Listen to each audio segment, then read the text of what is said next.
నమస్తే, welcome to our channel. నేను ఆదిత్య. ప్రముఖ కొరియోగ్రాఫర్ జానీ మాస్టర్ పై రాయదుర్గం పోలీస్ స్టేషన్లో లైంగిక ఆరోపణల కింద కేసు నమోదు చేయడం జరిగింది.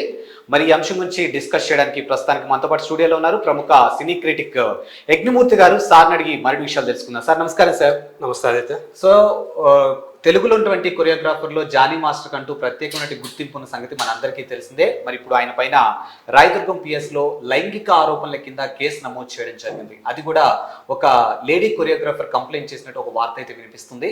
మరి దీన్ని అసలు ఏ విధంగా చూడొచ్చు, ఇందులో ఎంతవరకు వాస్తవాలు ఉండొచ్చు? రీసెంట్గానే జానీ మాస్టర్కి బెస్ట్ కొరియోగ్రాఫర్గా నేషనల్ అవార్డుని కేంద్ర ప్రభుత్వం ప్రకటించింది. సో తను తిరుచిత్రాంబడం అనే ఒక సినిమా, ధనుష్ నిత్య మీనన్ కలిసి నటించినటువంటి ఆ సినిమాలో చేసినటువంటి ఒక సాంగ్ ఏదైతే అది బాగా పాపులర్ అయింది. దానికి గాను అతనికి నేషనల్ అవార్డు కూడా ప్రకటించారు. ఆ సందర్భంగా ఇండస్ట్రీలోని వ్యక్తులు చాలామంది ఆయనకి సత్కారం కూడా చేశారు, ఒక ఈవెంట్ కూడా నిర్వహించి. సో జరిగిన కొద్ది రోజులకే ఆయన పైన ఇలాంటి ఒక కేసు, అత్యాచార కేసు అనేది రావటం అనేది శోచనీయమని చెప్పాలి. సో రాయదుర్గం పోలీస్ స్టేషన్లో ఆమె ఎవరైతే బాధితురాలు ఉన్నారో ఆమె ఒక lady dancer and choreographer. So ఆమె ఆయన దగ్గర అసిస్టెంట్గా పనిచేశారు. దాదాపు 5-6 సంవత్సరాలుగా పనిచేస్తున్నారని చెప్పేసి మనకు అందుతున్నటువంటి సమాచారం. అవుట్డోర్ షూటింగ్కి వెళ్ళినప్పుడు పలుమార్లు తన మీద లైంగిక వేధింపులకి జానీ మాస్టర్ పాల్పడ్డాడని చెప్పేసి ఆమె ఫిర్యాదు చేశారు. సో దీన్ని రాయదుర్గం పోలీసులు అంటే వాళ్ళు ఉన్నటువంటి ప్రదేశాన్ని దృష్టిలో పెట్టుకొని నార్సింగి పోలీస్ స్టేషన్కి ట్రాన్స్ఫర్ చేశారు ఆ కేసుని.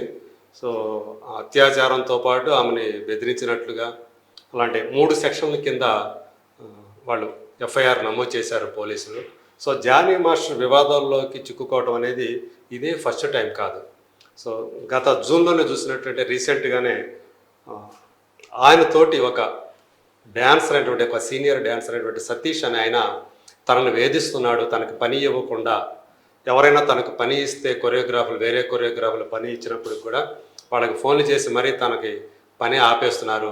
ఆయన వల్ల నేను చాలా నష్టపోయాను, సో ఆకలికి అలమటిస్తున్నాను అన్న రీతిలో ఆయన పోలీసులకి ఫిర్యాదు చేశారు, మీడియాకు కూడా ఎక్కారు.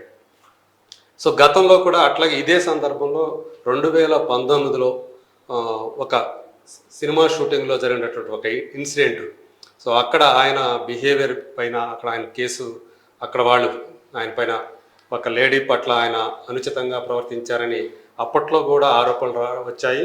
ఆయన అప్పుడు రిమాండ్కి కూడా తరలించారు. ఆ టైంలో 6 నెలల జైలు శిక్ష కూడా విధించింది కోర్టు.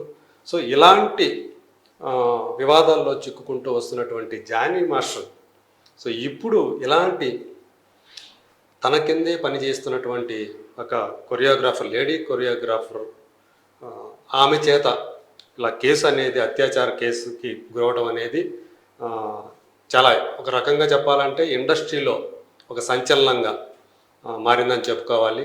ఎందుకంటే జానీ మాస్టర్ మీరు అన్నట్టు ఇవాళ తెలుగులో ఉన్నటువంటి టాప్ కొరియోగ్రాఫర్లో ఒకరు.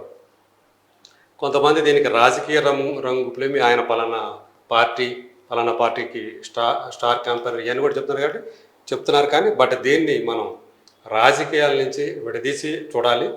సో ఏదైతే ఇప్పుడు జానీ మాస్టర్ ఎవరి వల్ల అయితే ఆ కేసు ఎదుర్కొంటున్నాడో ఆమె ఇదివరకే మనందరికి చాలామందికి, అంటే పేర్లు బయట పెట్టకూడదు కాబట్టి మనం చెప్పట్లేదు, బట్ తను చాలామందికి తెలిసిన ఒక అమ్మాయి.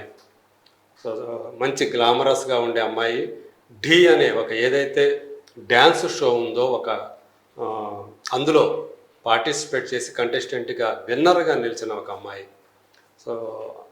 సో అలాంటి అమ్మాయి ఎన్నో కళలతోటి కొరియోగ్రాఫర్గా రాణించాలి చిత్రసీమలో అని చెప్పేసి ఎంటర్ అయ్యి జానీ మాస్టర్ దగ్గరే అసిస్టెంట్గా పనిచేస్తూ మనకి ఇప్పుడు అందుతున్నటువంటి సమాచారం ప్రకారం ఆమె ఒక పాన్ ఇండియా సినిమాకి ఒక టాప్ హీరో, తెలుగు హీరో నటిస్తున్నటువంటి ఒక పెద్ద పాన్ ఇండియా మూవీకి సో అందులో ఆమె ఒక పాటని కొరియోగ్రఫీ చేశారు. సో అనేది మనకు అందుతున్నటువంటి సమాచారం. ఎందుకంటే దానికి సంబంధించి తనే ఆమె ఆ సినిమాకి పనిచేస్తున్నట్లుగా ఒక ఫోటో కూడా షేర్ చేసుకుని ఆ హీరోతోటి సో అతని ఆనందాన్ని పంచుకున్నటువంటి సందర్భం కూడా ఉంది. సో ఇప్పుడు అంటే జానీ మాస్టర్ ఏదైతే ఈ జూన్లో ఆయన గురించి ఒక డాన్సర్ సతీష్ అనే డాన్సర్ ఇలా నన్ను వేధిస్తున్నాడు అని ఏదైతే ఆయన మీడియాకి ఎక్కాడో పోలీసులకి ఫిర్యాదు చేశాడో అప్పటి నుంచి జానీ మాస్టర్కి సంబంధించి ఇక్కడ కూడా అంటే ఏదైతే కొరియోగ్రాఫర్స్ అసోసియేషన్ అనేది ఉంటుందో అందులో కూడా రెండు వర్గాలు ఉన్నట్లుగా మనకి ఆ టైంలో ఒక అండర్స్టాండింగ్ అనేది వచ్చింది. కొంతమంది ఆయన సపోర్ట్ చేసేవాళ్ళు ఉంటే కొంతమంది ఆయన వ్యతిరేకిస్తున్న వర్గం కూడా కనిపిస్తూ ఉంది. సో ఎందుకంటే డాన్సర్ సతీష్ని సమర్థిస్తూ జానీ మాస్టర్ ఇది ఒక సతీష్కే కాదు మరి కొంతమంది విషయాల్లో కూడా ఇలాగే చేస్తున్నాడు. తను ఒక మోనోపలీగా ఒక నియంతలాగా బిహేవ్ చేస్తున్నాడు. ఎందుకంటే తను ఇప్పుడు కొరియోగ్రాఫర్స్ అసోసియేషన్ ప్రెసిడెంట్గా ఉన్నాడు. Telugu choreographers cine and TV choreographers అసోసియేషన్కి అధ్యక్షుడిగా ఉండి సో ఆ పదవిని దుర్వినియోగం చేస్తున్నాడు అనేది ఆయన మీద వస్తున్నటువంటి ఒక పెద్ద ఆరోపణ. సో దీని మీద ఆయన వివరణ కూడా ఇచ్చాడు. నేను సతీష్కి ఏదైతే మా నిబంధనలు ఏవైతే ఉన్నాయో ఆ నిబంధనల ప్రకారమే ఆయన మీద మేము చర్యలు తీసుకున్నాం తప్ప నాకు వ్యక్తిగతంగా అతని మీద ఎలాంటి కక్ష లేదు, ఇది వ్యక్తిగతంగా చేస్తున్నటువంటి పని కాదు అని చెప్పేసి ఆయన అప్పుడు వివరణ ఇచ్చుకునే ప్రయత్నం చేశాడు. సో ఏదేమైనా అప్పుడు ఒక మీటింగ్ కూడా పెట్టి ఆ టైంలో తన మీద వచ్చినటువంటి ఆరోపణల మీద ఆయనకి అనుకూలంగా కొంతమంది మాట్లాడటం అప్పుడు మనం చూసాము. సో ఇప్పుడు అయితే ఇది కొంచెం తీవ్రమైనటువంటి అంటే జూన్లో ఆయన మీద ఏదైతే సతీష్ అనే డాన్సర్ వేసినటువంటి కేసు ఏదైతే కంప్లైంట్ అయ్యిందో దాంతో పోల్చుకుంటే ఇప్పుడు ఇది మరి చాలా సీరియస్ కేసు అని చెప్పాలి. సో మరి దీని నుంచి ఆయన నిర్దోషిగా బయటపడతాడా లేదా సో ఏం జరుగుతుందో అనేది మనం వేచి చూడాల్సి ఉంది.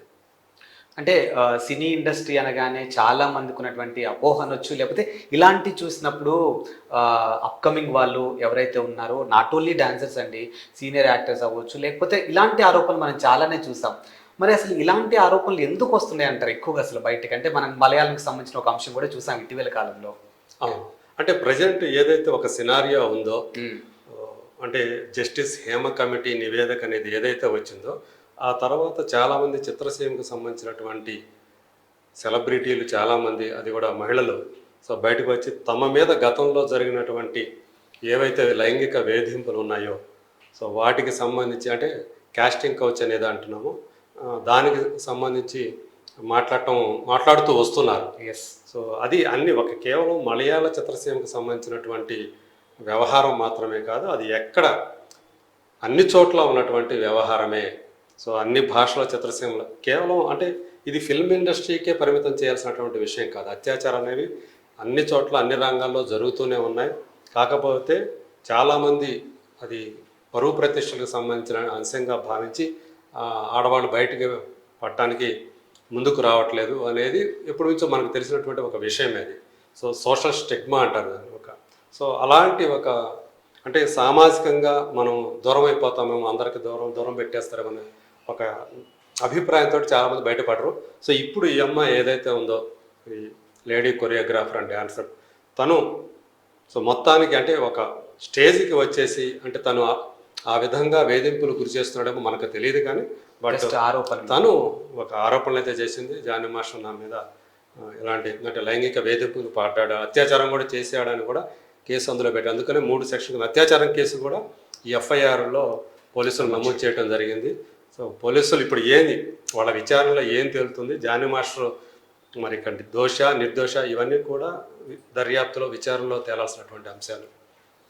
ఎస్, సార్ చెప్పినట్టు ఇవి కేవలం ఆరోపణలు మాత్రమే, ఇందులో నిజాలు అనేవి ఇంకా బయటకు రాలేదు. మరి పోలీసులు దర్యాప్తులో మరి జానీ మాస్టర్ దోష నిర్దోష అని తెలియాలి అని అంటే ఖచ్చితంగా దీనికి సంబంధించినటువంటి మరింత ఇన్ఫర్మేషన్ పోలీస్ దగ్గర నుంచి రావాలి. సో మరో ఇంట్రెస్టింగ్ టాపిక్తో మళ్ళీ కలుద్దాం. అంతవరకు సెలవు, నమస్కారం. Thank you sir.